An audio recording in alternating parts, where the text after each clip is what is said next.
네. 속담 중에 이런 말이 있더군요. 당나귀가 쓰러지는 건 맨 마지막에 얼려놓는 모자 하나 때문이다라는 그런 속담이 하나 있더라고요. 당나귀가 쓰러지는 것은 맨 마지막에 올려놓았던 모자 하나 때문이라고요. 왜 그러냐면 짐을 실었던 당나귀가 자기 힘이 벅차가지고 지금 짐을 억지로 막 버티고 서 있었는데 짐을 다 올렸던 주인이 땀을 딱 닦기 위해서 모자를 딱 벗어가지고 당나귀에게 그 모자 딱 올려놓던 그 순간 당나귀가 이 가벼운 모자 하나 때문에 버티지 못하고 그냥 주저앉아 버린다는 거예요. 사람들은 그깟 모자 하나 때문에 그 무게가 얼마나 간다고 그렇게 그것 때문에 쓰러질까라고 생각한다는 겁니다. 그렇지만 당나귀가 쓰러진 것은 모자 때문이 아니라 그 전까지 지금 당나귀가 계속 지고 있었던 짐들의 무게가 있는데 그 무게 때문에 그런 것들을 생각하지 않은 거예요. 그 무게는 안 보고 그냥 모자 그깟 하나 그것 때문에 그것만 바라보다 보니까 그걸 이해하지 못하는 거죠. 우리 모습도 좀 이와 비슷한 모습이 너무 많은 것 같아요. 가정에서 직장에서 이런 교회 신앙생활 하시면서 벅차게 힘든 부친 일들을 여러분 그동안 감당 많이 하셨잖아요.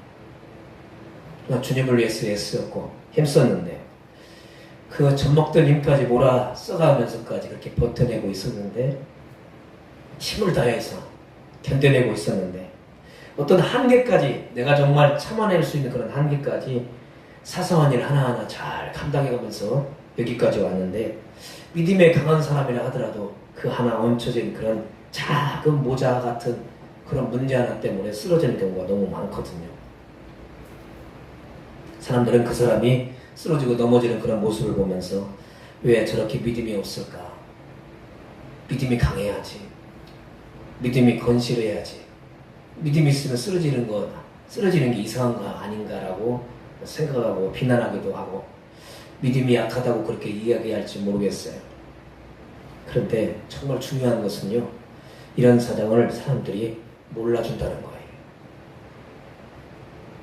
오히려 그깟 일 그렇게 상처받고 낙심하고 주저앉아 버릴까 위로하기보다는 비난을 하고 책망하는 모습이 우리의 모습이라는 것이 참 아쉬운 부분이기도 합니다.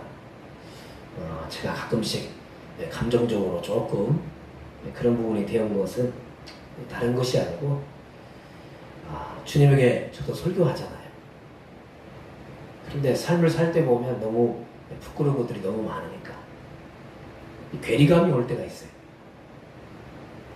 물론 저도 그래도 남들한테 이런 말 저런 말 안 듣기 위해서 노력을 하지만 그래도 인간인지라 사람들이 생각하는 생각 똑같이 하고 판단하는 거 똑같이 판단하는 그런 모습을 보면서 왜 저 사람들은 이렇게 저렇게 무너지고 쓰러질까 그런 얘기를 많이 하는데 저도 똑같더라고요. 작은 무게 하나 그냥 올려져 버리면 그냥 주저앉아요.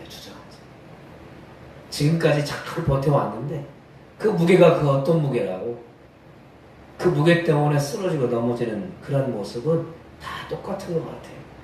그러니 우리가 그 무게 때문에 쓰러지는 사람을 우리가 비난하고 또 평가하기보다는 오히려 그래도 우리 믿음의 사람들이니까 기도해 줘야 되지 않을까.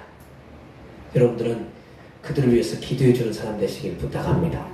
쓰러지는 사람을 보면서 왜 이렇게 약해졌냐고 좀 견뎌내라고 이겨내라고 얘기하지만 그 사람이라고 견뎌내고 싶은 마음이 없겠고 이겨내고 싶은 마음이 없겠는 말이에요.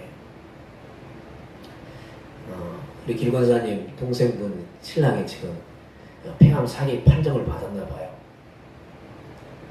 이게 이제 임파선까지 이제 퍼져가지고 다행히도 다른 중요한 부분은 퍼지지 않았기 때문에 그래도 조금 시간이 좀 여유가 남아가지고 이제 항암 치료를 받는다고 하는데 그분도 위암 수술을 하셔가지고 그렇게 버텨냈는데 갑작스럽게 폐암 사기라고 얘기하니까 사람이 뭐 하냐면요 그냥 다운돼 버리는 거예요. 그 얘기를 들으니까 정말 저 마음이 아프더라고요. 그 사람이랑 살고 싶은 마음 없겠냐고. 옆에서 이겨내려고 그러면 이 밥 먹고 저 밥 먹고 견뎌내야지. 그런 얘기 안 들리겠냔 말이야. 얼마나 힘들까? 그런 생각을 하니까 좀 마음이 무거워지더라고요. 오히려 예수 믿고 천국 갔으면 하는 그런 바람인데 얼마나 마음이 문이 열릴까? 이제 그냥 다 내려놓는 그런 마음으로 살고 있을 텐데 그런 모습을 생각하니까 우리가 역시도 똑같이 신앙생활하면서 힘을 잃어버린다고 한다면 어떻게 그 모든 것을 감당할 수 있을까? 감당하려고 한다면 다른 것이 아닌 것 같아요. 하나님이 주신 그 힘 가지고 여러분 다시 일어서시길 부탁합니다. 우리는 하나님 힘을 주셔야지 일어설 수 있고요. 넘어지지 않는 그런 모습이 될 것 같아요. 새 힘을 얻고 사는 사람은 환경을 지배받지 않습니다. 사람들에 의해서 흔들리지도 않고요. 언제나 그 눈을 바라보고 있으면 성령의 은혜로 불타고 있고 가슴은 하나님의 은혜를 위해서 뜨거워져 있는데 심정에서 이 뜨거운 하나님을 위해서 내가 살겠다라고 하는 그런 열심 그런 것들이 주어져야 되는데 어느 순간부터 우리 눈에는 꼭 그 뜨거움이라는 게 타오르는 것이 아니라 꼭 시장에 있는 그런 고기들처럼 이게 살아있는 눈인지 아니면 가물가물한 눈인지 그런 모습으로 서 있는 그런 것들에 대해서 열망도 사라져버렸고 희망도 사라져버린 그런 모습을 볼 때가 많습니다. 당시 이스라엘 백성들도 똑같은 환경이었던 것 같아요. 야, 우리 인생은 이제 여기가 끝인가 봐. 인생의 삶이 아무것도 없나 봐. 그런 생각을 하고 살았던 것 같습니다. 제가 신명기 여호수아를 보면서 느껴지는 게 뭐냐면 이스라엘 백성들은요 한 가지 중요한 사실을 잊고 살아요. 그 중요한 사실이 뭐냐면 하나님이 자기와 함께 한다는 것. 하나님을 잊어버린다고요. 하나님을 찾으면 하나님을 붙들기만 하면 하나님께서 부르짖기만 하면 하나님이 찾아오셔가지고 그들을 인도해 주시는데 그 어려움이 끝까지 가봐야지 어려움이 내 인생의 삶에서 그냥 입에서 정말 버금이 나올 정도로 그런 극한 상황이 될 때 그때 찾아요. 어려움이 시작됐을 때부터 하나님 이 어려움을 이끌어가 주세요라고 그렇게 기도해야 되는데 그렇게 하지 않아요. 진짜 어려워져가지고 도저히 살 수 없을 때까지 출애굽을 했던 과정을 한번 생각해보면요 끔찍할 정도로 얼마나 이스라엘 백성들이요 애국화가 되어버렸냐면요 애국 왕이 한 정책을 냅니다. 그 정책이 뭐냐면요 너무 아이를 이스라엘 백성들이 잘 낳아요. 그러니까 산파를 시켜가지고 그냥 아들만 나오면 죽이라고 얘기했는데 이 산파들도 하나님 은혜를 경험한 사람인지라 그렇게 할 수가 없는 겁니다. 그랬더니 그 바로가 어떤 정책을 내면 그 애굽에 있는 강에다가 다 남자가 나오면 버리라는 겁니다. 이건 사실 그 당시에 그 신에게 바치는 것과 똑같은 겁니다. 근데 바칠 때 생각을 해보세요. 내가 살기 위해서 아들을 바쳐요? 여러분 이게 가능합니까? 하나님 믿는 백성인데 아이를 낳았어요. 내 아이를 낳았어요. 사나이가 나왔단 말이에요. 그럼 사나이를 강물에 버려요? 살기 위해서? 이 모습은 어떤 모습이냐면요 그 신에게 내 아이를 바치는 것과 똑같은 거라고요. 살기 위해서. 그렇게 하나님을 잊어버렸어요. 하나님의 모세를 준비하는 그 기간 동안에 벌어진 일이라고요. 이스라엘 백성이 얼마나 무너졌는지 자기 아이를 갖다가 그 우상에게 바칠 정도로 그렇게 애굽화가 되어 있는 그런 사람들을 이끌고 하나님이 출애굽을 시켜서 시내산에서 그들에게 가르칠 때까지 얼마나 힘드셨을까 하나님은. 그러면 모세는 얼마나 힘이 들었을까. 그런 생각을 한다고 한다면 그만큼 하나님을 잊어버리면 그 속에 똑같이 생활하면서 세상 사람과 똑같은 판단을 가지고 세상이 정말 우상으로 여기는 모든 것들을 그냥 스스로 받아들임으로 인해서 아무것도 하지 못하는 하나님의 백성으로서의 그런 능력을 보이지 못한 모습을 보이니까 하나님께서 철저하게 10가지 재앙을 하나씩 한꺼번에 그냥 애굽을 쓸어버릴 수도 있었지만 하나님께서는 하나하나 천천히 애굽에게 너희가 진정으로 섬기고 있는 그런 우상은 아무것도 아니라는 사실, 그리고 이 우상을 섬기고 있는 이스라엘 백성이나 애국 사람들이나 하나님께서 스스로 계신 분이 어떤 분인가를 갖다가 그들에게 보여주는 겁니다. 우리는 성경을 보면서 그 하나님 우리 하나님인데 그 하나님을 믿고 있는데 가끔씩 그 하나님을 믿지 않는 태도를 주님에게 보일 때가 있다는 것들이 참 마음에 괴리감이 올 때가 있어요. 여러분들은 정말 이제 신앙생활을 좀 새로운 모습으로 오늘 서갈 수 있는 그런 모습이 되기 위해서 우리가 무엇을 결정할 것인지 오늘 성경은 이렇게 설명해 주고 있습니다. 벗어버리자는 겁니다. 벗어버리자.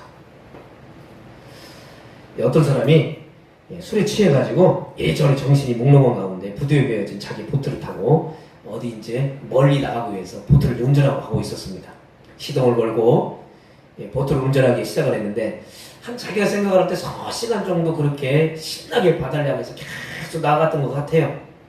한참을 가다 보니까 이제 한참 서너 시간 가다 보니까 이제 먹었던 술도 이제 깨어나는 것 같고 그러다 보니까 정신이 들기 시작했어요. 바다 한복판 정도 갔겠지라고 생각하고 그렇게 주변을 들여보는 건데 놀라운 것은 보트가 그대로 있는 겁니다. 그 자리에 그대로 있어요. 분명히 자기가 생각할 때 서너 시간 많이 달렸는데 그 보트가 그 자리에 있는 겁니다. 알고 봤더니 여러분 잘 아실 거예요. 부두의 배가 그대로 메어져 있는 상태로 계속 그냥 밟기만 한 거예요. 로프를 풀지 않고 계속 그냥 달린 겁니다. 밤새도록 붕붕거리면서 앞으로 전진하면서 달려갔지만 조금도 한 발자국 나가지 못하고 그 자리에서 그대로 있었다는 겁니다. 마찬가지로 항구에 메어져 있는 줄을 풀기 전까지는 아무리 내가 나가려고 하더라도요 한 걸음도 나아갈 수 없는 겁니다. 내가 지금 어디에 묶여 있는가? 나는 막 힘을 다해가지고 최선을 다해서 어떤 목적을 위해서 열심히 달렸고 최선을 다했고 땀을 막 흘렸는데 그 땀을 흘리는 모든 결과가 뭔가에 묶여 있으면 아무리 내가 전진하고 싶어도 노력해도 결과를 얻으려고 해도 어떻게 되냐면요 그 자리에 그 모습 그대로라는 거예요. 그러면 문제가 있는 거 아닐까? 내 모습이 만약 그대로의 모습이라고 한다면 지금 내가 어디에 묶여 있는가를 한번 잘 살펴보셔야 돼요. 그 묶인 거를 풀어야 되는 겁니다. 27절에 보면요 과감하게 벗어나고 얘기합니다. 우리 27절 같이 한 목소리 읽어볼까요? 읽겠습니다. 야곱아 어찌하여 내가 말하며 이스라엘 내가 이르기를 내 길은 여호와께 숨겨졌으며 내 송사는 내 하나님에게서 벗어난다 하느냐. 이것은 쉽게 포기해버리는 것, 낙심하는 것, 좌절하는 그런 패배주의가 아닌가. 하나님이 계시는데 이게 풀어지지 않는다고, 이 일이 해결되지 않는다고 쉽게 뭐 하냐면요 조금 하다가 포기하고 조금만 노력하다가 뭐 하면은 멈춰버리는 거예요. 여러분 기도도 마찬가지 아닙니까? 여러분 기도가 쉬운 것 같아도 참 어려운 것 같아요. 왜 그러냐면 핑계가 너무 많아. 내가 기도하려고 딱 맘먹잖아요. 그럼 갑자기 한 번도 연락하지 않았던 친구가 뭐 하죠? 갑자기 연락이 와. 이유가 생긴다니까. 이유가 맘먹고 막 신앙생활 열심히 하려고 주일날 이제부터 주일날 잘 지켜야지. 근데 어젯밤에 뭐 하냐면 가장 친한 친구가 갑자기 안 오던 친구가 갑자기 어젯밤에 오네. 그 친구 대접하느라고 뭐 합니까? 미뤄져. 그리고 하나님 앞에 꼭 뭔가 마음을 결단을 하고 준비하려고 하면 꼭 뭐 하냐면요 꼭 핑계 같은데 꼭 이유가 생겨요. 그러다 보니까 신앙이 뭐 하냐면 묶여 있는 거예요. 안 가요. 앞으로 갈 수가 없다고요. 더 하나님의 은혜 가운데 가야 되는데 어떻게 되냐면 그 묶여있는 것 때문에 못 가는 거예요. 여러분 그 묶여있는 모든 것을 다 풀어버리시길 부탁합니다. 옆 사람에게 풀어버립시다. 여러분 풀어야 됩니다.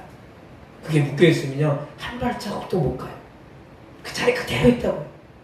만약 내 모습에서 신앙도 그대로의 모습이라고 생각한다고 한다면 한번 여러분 뒤를 좀 살펴보세요. 뭐에 묶여있는가?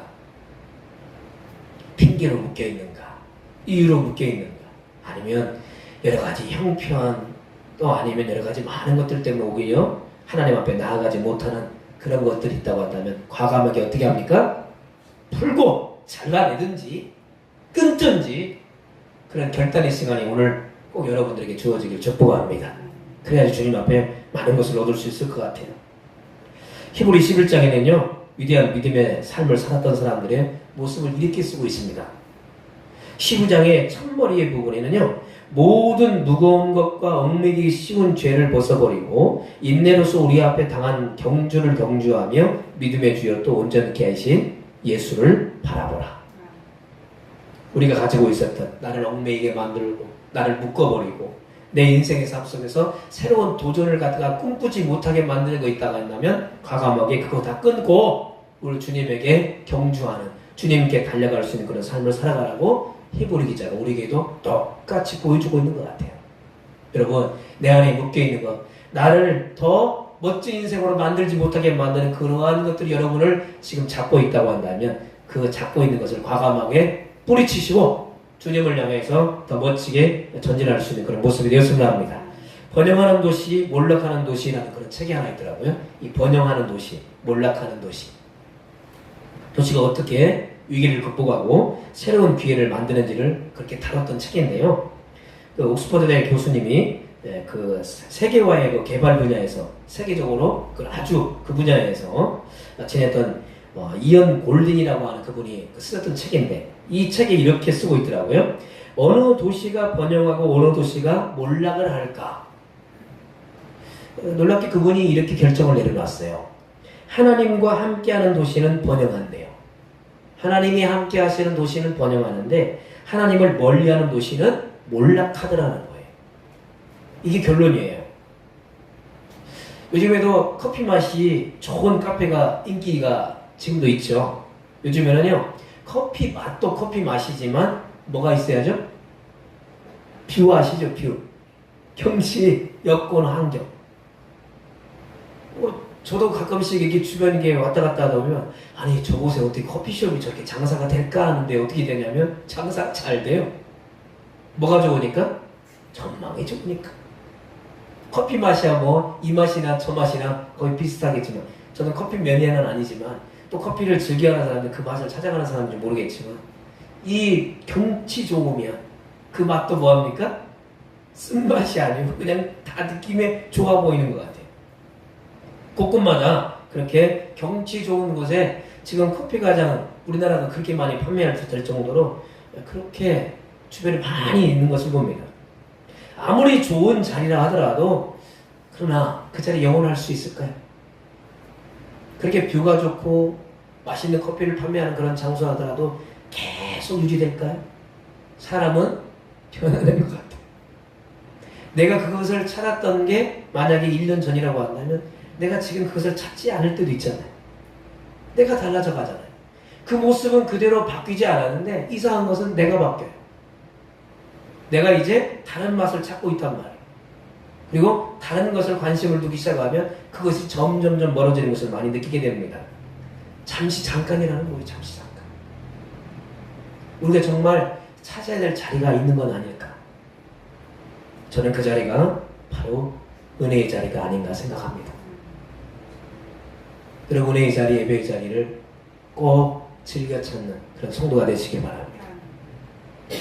사단은요, 여러분들 은혜의 자리, 기도의 자리, 하나님 앞에 금식하면서 메어달리고 눈물 흘리는 그 자리 굉장히 싫어해요. 또 여러분들이 달라지니까.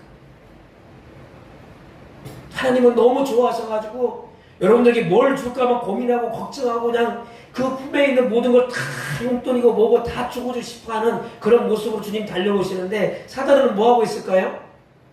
그런 전략을 어떻게 하든지 방해하기 위해서 여러분이 그 은혜의 자리를 사모하는 그 자리에 가지 못하게 뭐합니까? 제가 좀 전에 그랬잖아요.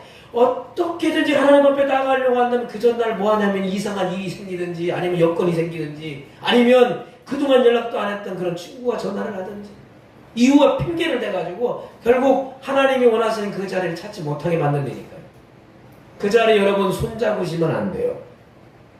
그 자리 뿌리치고 그래요 잠깐 있어. 나 하나님 만나고 올게. 아니면 그 친구 되고 야 정말 은혜의 자리 한번 가보자. 그렇게 하는 게 순서가 아닐까. 여러분들 그렇게 순서를 좀 바꾸시길 부탁합니다. 하나님을 찾기 위해서 그 자리를 방해하는 것들이 있다고 한다면 과감하게 그 줄을 끊으시길 부탁합니다. 그걸 풀어버리셔야 돼요. 주님께 초점을 맞출 수 있는 그런 모습이 되었으면 합니다. 그리고 두 번째 덧입으라고 얘기하고 있습니다. 아우구스티누스가 존경받는 그런 교부였습니다. 신학자였고 수도사로서 아주 유명하신 분이시죠. 어느 날 40일 금식 기도에 들어갔습니다. 그런데 이분이 39일 만에 나오신 거예요. 그러니까 지자들이 뭐 하냐면 너무 안타깝다는 거예요. 왜 40일 뭐만 채우면 되냐면 하루만 더 채우면 40일 금식하고 나오는데 39일하고 나니까 제자들이 뭐 하냐면 너무 아쉬운 거예요. 하루만 좀 버티시지. 그렇게 말하게 된 겁니다. 그랬더니 그 스승이 뭐라고 이렇게 얘기하는 겁니다. 주님께서 40일 금식을 하셨는데 내가 어떻게 감히 그렇게 할 수 있겠냐는 거예요. 그러면서 금식은 교만한 업적이 아니라 겸손의 기도라고 그렇게 제자들에게 가르쳐줬다는 거예요. 내가 40일 채울 수 있고 80일도 채울 수 있어요. 그런데 그게 어떻게 되냐면요, 교만의 업적이 된다는 겁니다. 여러분, 신앙생활 업적 높이기 위해서 신앙생활 하는 거 아니잖아요. 대문 앞에서 머리를 풀어헤치고 베옷을 입고 죄를 뒤집어 쓰고 슬퍼하는 사람들이 있습니다. 누구냐면 당연히 바리새인들입니다. 그들은 왜 저런 모습으로 부르짖고 몸을 흔들면서 사람들에게 자기 행위가 그렇게 알려지기를 원할까요? 금식하고 있다는 표식을 내기 위해서입니다.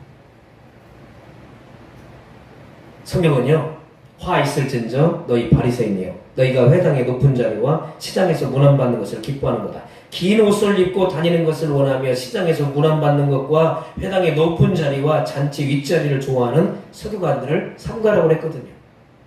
예수님 시대에 그 당시에 바리새인들의 모습을 보십시오. 바리새인들은 예수님 믿지 않았어요. 예수님 거부했습니다. 그렇게 하나님을 많이 알고 하나님을 경험하고 또 하나님에 대해서 그렇게 잘한다고 했던 서기관들, 바리새인들, 사두개인들 보십시오. 예수님 어떻게든지 핑계를 삼아가지고 결국 십자가에 못 박아 죽였잖아요. 왜 그랬을까요? 그 모든 것을 포기하고 싶지 않은 거예요. 지금까지 내가 누려왔던 모든 것을 내려놓고 싶은 마음이 없는 겁니다. 겸손한 자만이 주님을 만날 수 있는 거죠. 그 당시에 약한 자들, 연약한 자들, 고아 가부들, 그 당시에 정말 한 끼도 끼니를 그냥 걸러내었던 그런 사람들 보십시오. 그런 사람들은요, 오직 소망이 뭐냐면 빨리 천국 가고 싶은 거예요. 왜? 삶 자체가 너무 힘이 되니까. 바리새인들은 그저 사람들에 대해 상석에 앉아서 누리고, 그리고 그 권세를 갖다가 끊임없이 누리는 그런 것들이 계속 진행되는데, 자기네 삶을 보면요, 주님을 그렇게 섬기고 있는데도 가난하고 헐벗고 굶주려 있는 모습 그대로인 겁니다. 그러니 주님이 말씀 전하실 때 주님께 가까이 갈 수밖에 없는 거예요. 빨리 천국 가야지. 하나님 말, 하나님 나라, 주님이 말씀하신 그 나라 가야지. 그런 소망이 있다 보니까 주님을 찾게 된 거란 말이에요. 부자가 주님을 만날 수 없다고 얘기하잖아요. 그 이유가 뭘까요? 버리고 싶지 않은 거예요. 신앙생활 하면서 내가 내려놓을 건 내려놔야 되고 버릴 건 버려야 되는데, 이상한 것은요, 토욕심이 더 가요. 저도 그러는 것 같아요. 이 정도면 됐지. 이 정도 누리면 되는데 왜 더 가져가려고 하는지, 더 욕심을 내는지, 더 누리려고 하는지, 그런 모습을 생각하다 보니까 우리가 정말 제대로 신앙생활 하려고 한다면 그들의 모습을 닮아가서는 절대 안 되겠구나. 그러면 그 바리새인만 욕할 것이 아니라 내 바리새적인 그런 생활은요, 우리 한번 점검해보고, 여러분 스스로의 거울을 보면서 내가 지금 바리새인의 모습을 갖고 있는지 안 갖고 있는지 한번 잘 점검해보시고 오늘 그것을 다 버리시길 바랍니다. 주님 은혜만이 우리의 삶 가운데 오늘도 바로 서갈 때 하나님 앞에 온전한 모습이 되지 않을까 생각합니다. 너무 잘한 얘기 하나 해드리겠습니다. 어떤 교인이 등산을 갔다가 언덕 아래로 굴러 떨어졌습니다. 다행스럽게도 벼랑에 끝뻗쳐있는 나뭇가지를 간신히 붙잡게 됐답니다. 시간이 지나가면서 손잡았던 그 붙잡았던 손이 뭐합니까? 힘이 조금씩 빠지기 시작합니다. 누군가 구해주기를 바라는 마음으로 힘을 다해서 소리를 질러요. 사람 살려! 그 위에 누가 없어요. 그저 위에서 아무 소리도 안 들려요. 더 큰 소리를 외쳤습니다. 그 위에서 그 위에 누가 없어요. 나 좀 끌어줘 올려주세요. 계속 소리 지니까 기진맥진해 갈 쯤에 희미한, 이게 듣는 소리인지 들리지 않는 소리인지 갑자기 이 벼랑 끝에서 이런 소리가 들립니다. 내가 위에 있다. 두려워하지 마라. 내가 너를 믿는 하나님이다. 내가 얼마나 어려운 처지에 있는지를 내가 잘 알고 있다. 그 음성이 들리네. 감격한 이 사람이 하나님 제가 얼마나 충성해 왔는지를 아시지 않아요? 저를 속히 구해 주십시오. 더 이상 힘이 빠져가지고 이 손을 갖다가 놓을 수밖에 견딜 수가 없다라고.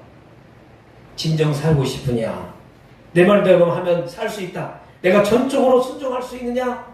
그러니까 하나님 걱정하지 마십시오. 말씀만 하시면 제가 순종하겠습니다. 즉각적으로 순종할게요. 이때 하나님께서 그렇다면 그 손을 놔라. 깜짝 놀란 사람이 안 됩니다. 이것을 놓으면 저는 죽어요. 아니다. 다만 믿고 그 손을 놓아라. 그럼 너 살 거다. 이때 이 사람이 위를 향해서 다시 소리를 지릅니다. 그 외에 하나님 말고 다른 사람은 없나요? 소리를 질렀다는 이야기. 정말 우스꽝스러운 얘기지만 결국 견디다 보다 이 사람이 뚝 떨어졌어요. 떨어졌는데 1m 아래에서 떨어졌다는 겁니다. 우리의 믿음의 현주소가 아닐까요? 믿는다 하면서 믿음 없는 모습을 보일 때가 많고 정말 하나님을 믿고 사는 것인지 거기 하나님 말고 다른 사람 없냐? 우린 단순히 벗어버리는 것으로만 부족하다는 것을 덧입어야 됩니다. 28절에 보면 덧입어야 한다라고 그렇게 성경은 쓰고 있습니다. 영원하신 하나님 여호와 땅까지 창조하신 자는 피곤하지 아니하며 곤비치 아니하시며 명철이 한이 없으시며 우리가 덧입어야 될 것은요 하나님을 향한 신뢰가 아닐까. 하나님 나에게 어떤 요구를 하시는지 순종할 것을 원한다고 한다면 순종해보려고. 그래 하나님 내가 지금 이해되지 않아요. 왜 일이 나에게 이렇게 생겨나는지 도무지 이해되지 않지만 하나님이 원하신다고 한다면 내가 순종할게요. 이런 모습에 하나님 기뻐하지 않을까요? 암담한 상황이라도 믿음의 옷을 입고 우리가 굳건하게 바로 서가는 그런 모습을 주님이 오늘 원하지 않을까? 아무리 형편이 어려워도 새 힘을 얻는 사람들은요 늘 찬송하게 되어 있습니다. 나는 어려워도 살아계신 하나님으로 인하여서 찬송하며 살리라. 어려울 때 힘들 때 그때도 우리가 찬송할 수 있는 그런 믿음의 옷을 오늘 덧입을 수 있는 그런 모습이 되었으면 합니다. 마지막으로 하나님께 초점을 맞춰야 합니다. 그 사람이 하나님께 초점을 맞춥시다. 인생은요 초점 맞추기 작업을 누가 잘하냐에 따라서 달라지는 것 같아요. 어디에 초점을 맞추고 살아가느냐. 하나님께 초점을 맞추고 사는 사람들은요 어디서든지 다시 일어서는 그런 모습들을 많이 보게 되어집니다. 문제에 초점을 맞추고 살게 되어지면요 결국 그 문제에 푹 빠지게 돼요. 그 문제 뒤에 계시는 하나님을 바라보는 성도가 되시길 부탁합니다. 그래서 오늘 31절 약속하고 있잖아요. 우리 31절 같이 읽겠습니다. 오직 여호와를 앙망하는 자는 새 힘을 얻으리니 독수리의 날개치며 올라감을 같을 것이요 다른 벽자라도 곤빛지 아니하겠고 걸어가도 피곤하지 아니하리로다. 아멘. 살아가면서 우리의 관계, 사람들과의 관계와 신앙의 선택 앞에서 우리는 약간의 갈등을 하게 되어집니다. 때로는 그 갈등의 과정 속에서, 결과 속에서 실패와 좌절을 경험하기도 하죠. 그런데 실패와 좌절을 통해서 때로는 성숙할 수 있는 그런 교훈을 얻기도 합니다. 이런 시행착오를 통해 가지고 좋은 관계가 하나씩 이루어져 가는 것 같아요. 첫 번째로는요, 권세 있는 방향으로 갈 것인가? 한번 여러분 생각해 보세요. 첫 번째, 권세 있는 방향으로 갈 것인가? 두 번째, 신의를 지킬 수 있는 방향으로 갈 것인가? 세 번째는요, 성령께서 이끄시는 방향으로 갈 것인가? 이 세 가지가 여러분 앞에 놓여져 있다고 생각해 보십시오. 자, 1번은 유혹을 뿌리치는 것은 매우 힘든 것 같아요. 왜 그러냐면 예수님께서 사단이 뭐 하냐면 떡덩이로 아니면 높은 성전 위 꼭대기에 올라가가지고 그리고 모든 걸 바라보주면서 예수님께서 직접 그렇게 얘기했으니까 마귀는 너무너무 잘한다는 거예요. 사람의 모든 뭘 원하는지를 안다는 얘기입니다. 개인적으로는 2번 선택하기를 원하죠. 신의를 지키는 방향으로. 하지만 100% 옳은 방법이 아니에요. 그것도. 왜 그러냐면 3번이 남아있기 때문에 성령님께서 이끄시는 방향으로 갈 것인가. 1번은 세상적인 기준인 것 같아요. 권세 있는 방향으로 갈 것인가. 2번은요 나의 기준입니다. 내 기준. 다 신의를 지킬 것인가. 3번은요 성령님의 기준입니다. 하지만 1번을 선택했다고 2번을 선택했다고 서로 비난해서는 안 되겠죠. 내가 3번을 선택했다 하더라도 그런 3번 선택이 좋은 결과로 보인다고 하더라도 교만해서는 안 됩니다. 왜 저 사람들은 왜 3번을 선택했지 왜 1번, 2번 선택했을까? 그렇게 이야기해서 안 된다는 거예요. 그러한 판단 또한 뭐가 되냐면 내 기준이 되는 거니까. 신앙은요, 선택 후 결과를 당장 확인할 수 있는 경우가 매우 적기 때문에 짧게는 시간이 지나가 봐야 돼요. 그 사람이 그렇게 해왔던 모든 과정은요, 10년, 20년 뒤에 결과로 나타나는 겁니다. 1번이든 2번이든 하나님께서 모든 것을 협력해서 3번인 하나님의 뜻을 이루고 하시기 때문에 때로는 1번을 선택했다가 잘못됐고 경험했다고 하더니 2번을 선택하게 되고 2번을 선택하다가 이것이 과연 내 삶 가운데 옳은 일인가? 그렇게 고민하다가 결국 3번을 선택하는 게 옳은 방법이야. 성장해 가는 것 같아요. 여러분 올 한 해는 3번에 올인해 보려고 노력하시길 바랍니다. 성령님께서 이끄시는 방향으로 갈 것인가? 그걸 한번 선택해 보려고. 지금까지 여러분이 어쩌면 1번 선택할지 몰라요. 또 신앙이 좋으신 분들은 2번 선택했을지 몰라요. 그렇지만 올 한 해 동안은 해봤잖아요. 지금까지 쭉 해봤으니까 그런 거 조금 머물러 놓고 3번 성령님께서 이끄시는 그런 방향으로 오늘 선택한다고 한다면 오늘 말씀해 주셨던 것처럼 땅끝까지 창조하신 하나님이 여러분에게 힘을 주셔서 그 모든 상황에서 넘어지거나 쓰러지지 않고 온전하게 해볼 수 있는 그런 길로 오늘 열어주실 뿐만 아니라 여러분이 기대하는 것보다 더 좋은 결과를 하나님께서 꼭 허락해 주실 줄로 믿습니다. 기도하겠습니다. 하나님 감사합니다. 하나님 올 한 해 동안에는 권세 있는 그러한 자리, 친일을 지킬 수 있는 자리, 성령님께서 이끄시는 자리 우리가 선택을 할 때 올 한 해 동안 나머지 남아있는 모든 기간들은 3번의 올인을 할 수 있는 성도들 꼭 될 수 있도록 붙잡아 주시옵소서. 그리할 때 하나님께서 우리의 삶 가운데 곤비지 않고 넘어지지 않고 쓰러지지 않는 그런 삶으로 인해서 하나님이 새 힘 주시는 그런 삶을 경험하게 될 줄로 믿습니다. 그 성도처럼 거기 하나님 말고 다른 사람 없느라고 그렇게 얘기하는 어리석은 인생 되지 아니하게 하시고 하나님이 놓으라고 하면 살 길이 있다는 것을 믿고 하나님을 더 신뢰할 수 있는 한 해가 될 수 있도록 붙잡아 주시옵소서. 예수님의 이름으로 간절히 축복하며 감사로 기도를 드립니다. 아멘.